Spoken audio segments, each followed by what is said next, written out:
Everyone, how are you all? I hope you are doing good. I am also good. तो आज की video हम discuss करेंगे कि इंग्लिश आपके लिए या हम सब के लिए कितना इंपॉर्टेंट है। आपको किसी जॉब दिलाने में कितना इंपॉर्टेंट रोल प्ले करता है। तो सबसे पहले आप ये माइंड से निकाल दीजिए कि अगर आपका कोई और सब्जेक्ट है, जैसे कि आप कोई भी सब्जेक्ट से हैं, तो वहाँ पे आपके लिए इंग्लिश का इतना इंपॉर्टेंस नहीं रहेगा। तो इस बात को निकाल दीजिए, क्योंकि जैसे कि जहाँ तक मेरा एक्सपीरियंस रहा है, जितना स्कूल में इंटरव्यू दे चुकी हूँ और डेमो भी दे चुकी हूँ, तो जहाँ तक का मेरा अपना एक्सपीरियंस है, वहाँ पे मैं ये वही एक्सपीरियंस को ध्यान में रखते हुए मैं आप लोगों को तो ये शेयर करने वाली हूँ कि देखिए, जो आपका इंग्लिश है बहुत इंपॉर्टेंट रोल प्ले करने वाला है। ठीक है, आपका जो सब्जेक्ट है वो आपका बाद में आता है, लेकिन जो इंग्लिश मीडियम का जो स्कूल होता है, प्राइवेट स्कूल होता है, वहाँ पे आप कितना इंग्लिश बोलते हैं ये मायने रखता है। आपके पास आपका जो बुकिश नॉलेज है, जो आपका सब्जेक्ट का नॉलेज है, वो आपका बाद में टेस्ट लिया जाएगा। सबसे पहले आप बच्चे के साथ कैसे कन्वर्सेशन कर सकते हैं, वो भी इंग्लिश में, कितना फ्लुएंट बोल सकते हैं इंग्लिश में, वो देखा जाता है। और उसके बाद आपकी पर्सनैलिटी देखी जाती है, आपका ड्रेसिंग सेंस देखा जाता है। तो इन सब चीज़ों को आप अभी से ही तैयार करना शुरू कर दीजिए। आप ये मत सोचिए कि चलो जब गवर्नमेंट जॉब नहीं होगा तो प्राइवेट स्कूल के बारे में सोचेंगे, तो उसके लिए भी तैयार करेंगे। नहीं, आपको अभी से स्टार्ट करना है। आप ये मत सोचिए कि केवल आपको गवर्नमेंट जॉब ही चाहिए, क्योंकि यही सोच रखने के कारण बहुत लोग बेरोजगार रह जाते हैं। आप लाइफ में कुछ भी नहीं कर पाते हैं और उनके लाइफ में डिप्रेशन आ जाता है, स्ट्रेस आ जाता है, और वो अपना जो गलती है वो दूसरों पे ब्लेम करने लगते हैं कि सामने वाले के कारण आप ये नहीं कर सके, वो नहीं कर सके, जबकि सारी गलती हम लोगों की ही होती है। तो बस मैं यही कहूँगी आप लोगों से कि अगर जैसे भी आप तैयारी कर रहे हैं, मैं मानती हूँ कि आप गवर्नमेंट जॉब की तैयारी कर रहे हैं, तो बिल्कुल कीजिए। ठीक है, गवर्नमेंट जॉब की तैयारी करने में आपका क्या बेनिफिट है कि आपका सब्जेक्ट आपका मजबूत होगा, आप अपना सब्जेक्ट पे अच्छे से फोकस कर सकिएगा। लेकिन साथ में जैसे कि आपके पास सबके पास 24 घंटे हैं, अब आप देखिए कि आप कितने घंटे पढ़ाई कर पाते हैं। जितने घंटे भी पढ़ाई कर पाते हैं उसमें से आपने आधा घंटा आप इंग्लिश कन्वर्सेशन में दीजिए, और अपने आप को देखिए कि आप में कहाँ कमी है, किस चीज़ को आपको इम्प्रूव करना चाहिए। आपका ड्रेसिंग सेंस, आपका जो रहने का तरीका है, तौर तरीका, वो सब आप अभी से ही मेंटेन करना शुरू कीजिए। ये नहीं सोचिए कि आप स्कूल में जाएँगे तभी आप शुरू करेंगे, नहीं। आप अपने हेल्थ पे ध्यान दीजिए अभी से। आप अपने जैसे कि आप अपने लुक को इम्प्रूव कीजिए। लुक को इम्प्रूव करना बहुत इंपॉर्टेंट है, क्योंकि होता क्या है कि आपके अंदर कितना नॉलेज है वो बाद में दिखाया जाता है। आपके सबसे पहले आपकी पर्सनैलिटी को, आपके लुक को दिखाया जाता है, आपकी बॉडी लैंग्वेज को दिखाया जाता है। ठीक है, तो मतलब अपने आप को ऐसा रखना है कि अगर सपोज़ दैट आपका इंटरव्यू कॉल कहीं से आ जाता है, या सडनली आपको कहीं डेमो के लिए बुलाया जाता है, तो पता चला कि आपका तबीयत ख़राब हो गया, या आप जाके कॉन्फिडेंस लूज़ अपना कर लिए, ऐसा आपको नहीं करना। आपको हमेशा प्रिपेयर रहना है। अगर आप इस जर्नी में निकल चुके हैं, तो आपको अपने आप को हमेशा प्रिपेयर रखना है कि आपको कभी भी इंटरव्यू में जाया जा सकता है। सबसे पहले आप फिजिकली एक्टिव होइए। आप सुबह जल्दी उठिए और थोड़ा-सा वॉक करने जाइए। वॉक करना बहुत इंपॉर्टेंट है। आप भले ही पूरा दिन आप काम करते हैं, वो बाद में मायने रखेगा। पहले आप वॉक करने का टाइम निकालिए। खुद का हेल्थ का ख़्याल रखना सीखिए, ठीक है? क्योंकि जब आपकी जॉब हो जाएगी, प्राइवेट ही सही जॉब हो जाएगी, तो आपको क्या होगा, आपको घर भी सँभालना पड़ेगा, आपको बाहर भी सँभालना पड़ेगा, ठीक है?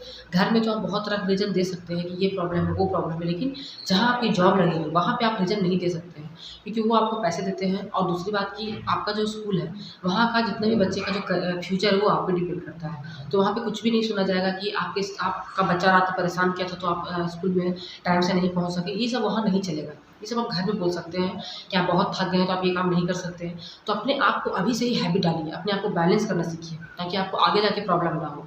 जैसे कि आप अपने मन में ये सोचिए, आप इस तरह से बिहेव करें, जैसे कि सपोज़ दैट जो लोग यूपीएससी की तैयारी करते हैं, ठीक है? वो अपने आप को फ़ील करते हैं, अधिकारी जैसा फ़ील करते हैं कि अभी मैं अधिकारी बनूँगा तो ऐसे करूँगा।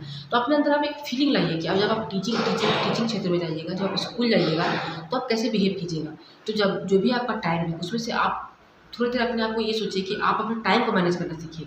अगर आप टाइम को मैनेज करना अभी से सीख जाते हैं, तो चाहे वो प्राइवेट जॉब हो, चाहे वो गवर्नमेंट जॉब हो, आप उसको अच्छे से बैलेंस कर सकते हैं। मायने ये नहीं रखता है कि आपका गवर्नमेंट जॉब है तभी आपके लिए बहुत बेटर है, नहीं। मायने ये रखता है कि अगर आप बस आपको जॉब में होना इम्पोर्टेंट है, ठीक है? तो इससे यही है कि अगर आप अपने आप को फिज़िकली फिट रखते हैं, मेंटली फिट रखते हैं, तो आपको कहीं कोई प्रॉब्लम नहीं होगा, ठीक है? थोड़ा-सा इंग्लिश बोलने के लिए, जैसे इंग्लिश के लिए आप कैसे इंग्लिश को इम्प्रूव कर सकते हैं। देखिए, सब लोग कहते हैं कि इंग्लिश मूवी देखिए, इंग्लिश म्यूज़िक सुनिए, बट इन केस मेरे पॉइंट ऑफ व्यू से देखा जाए, तो ये सब तो बाद की बात है। लेकिन सबसे पहले आपको स्टार्ट करना है, जैसे कि सपोज़ दैट आप सुबह उठते हैं, ठीक है? आप सुबह उठने के बाद अपने मन में क्या सोचते हैं कि झाड़ू लगाना है, बर्तन साफ़ करना है, ये कर जो भी आपका माइंड में आता है, उसको आप इंग्लिश में सोचना सीखिए। आप इंग्लिश में कैसे सोचेंगे? आपको आता ही नहीं है तो। तो जैसे कि आप सोचिए कि अब उठ गए आप, तो अब मैं झाड़ू लगाऊँगी। तो आप गूगल में सर्च कीजिए या आपके पास जो होगा ट्रांसलेटर का आता है, बहुत सारा ऐप आता है, डाउनलोड कर लीजिए। आप उसमें लिखिए अब मैं झाड़ू लगाऊंगी, उसका इंग्लिश क्या आएगा आप उसको फिर उसमें बोलिए। उसी तरह से आप पहले हिंदी बोलिए, उसके बाद इंग्लिश आपका आएगा, आप उसको बोलते जाइए। आप पूरे एक दिन को बोलिए, ठीक है। और आप रात में आप जितना कुछ भी इंग्लिश से बोले, जितना वर्ड भी आप इंग्लिश से बोले, आप उसको डायरी में लिखिए, कॉपी में लिखिए, ठीक है। फिर सेकेंड दिन आप उसी तरह से कीजिए। तो हम लोगों का जो काम है वो बहुत हद तक सब काम हर दिन का सेम ही होता है, कुछ काम जो होता है वो डिफरेंट होता है, पर सारा काम सेम ही होता है। तो उससे क्या होगा कि आपको एक हैबिट हो जाएगा इंग्लिश में सोचने की। जब तक आप सोचेंगे नहीं तब तक आप बोलेंगे नहीं, ठीक है। क्योंकि जैसे कि सपोज दैट अगर आप सोचते हैं कि मैं बहुत बीमार हूँ तो आप बीमार हो जाते हैं। तो थिंक पॉजिटिव डू पॉजिटिव, तो ये जो बात है ये बिल्कुल सही है। तो आप इंग्लिश बोलना चाहते हैं तो आप इंग्लिश में सोचना शुरू कीजिए, ठीक है। किसी भी चीज़ को, अगर बच्चे को आप डांट रहे हैं तो आप इंग्लिश में डांटिए, ठीक है। अगर अगर आप कुछ काम कर रहे हैं, खाना खा रहे हैं, कुछ भी आप बोलना चाह रहे हैं, कुछ भी आप सोच रहे हैं, इवन आप सोच भी रहे हैं तो आप इंग्लिश में ही सोचिए।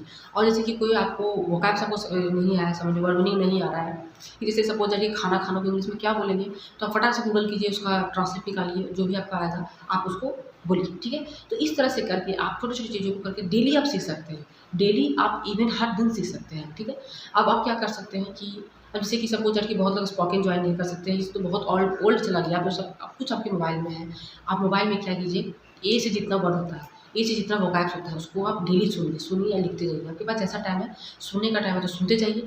मतलब हर दिन आप एक टारगेट बना लीजिए कि आपको एक दिन में 20 से लेके 30 तक वोकैब्स को पढ़ना है।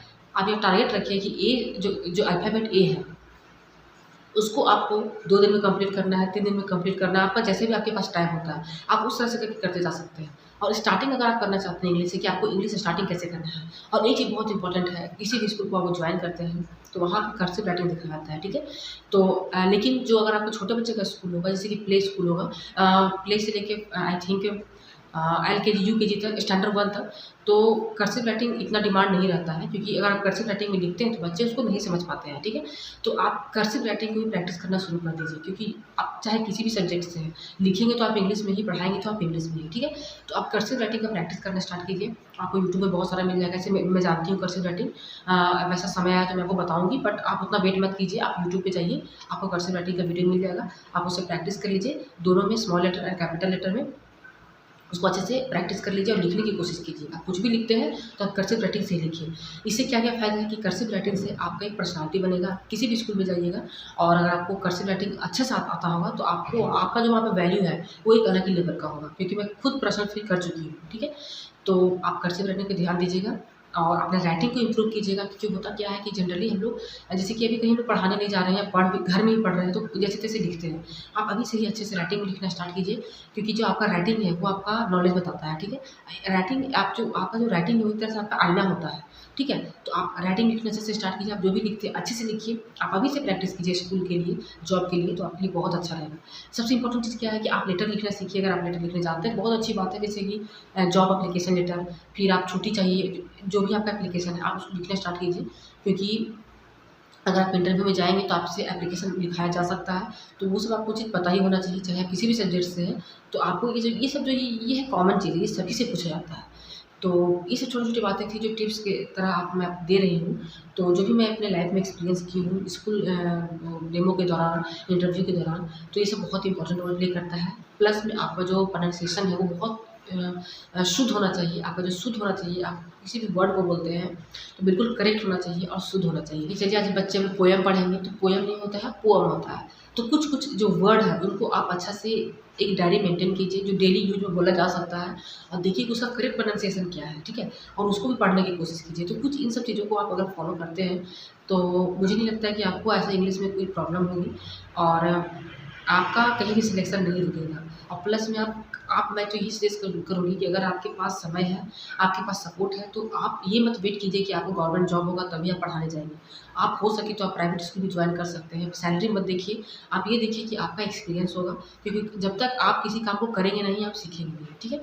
आप प्राइवेट स्कूल जाइए, सैलरी आपको इतना होना चाहिए कि हाँ, आपका वो निकल जाए, आपका जो टाइम दे रहे हैं, उसका आपका आना चाहिए।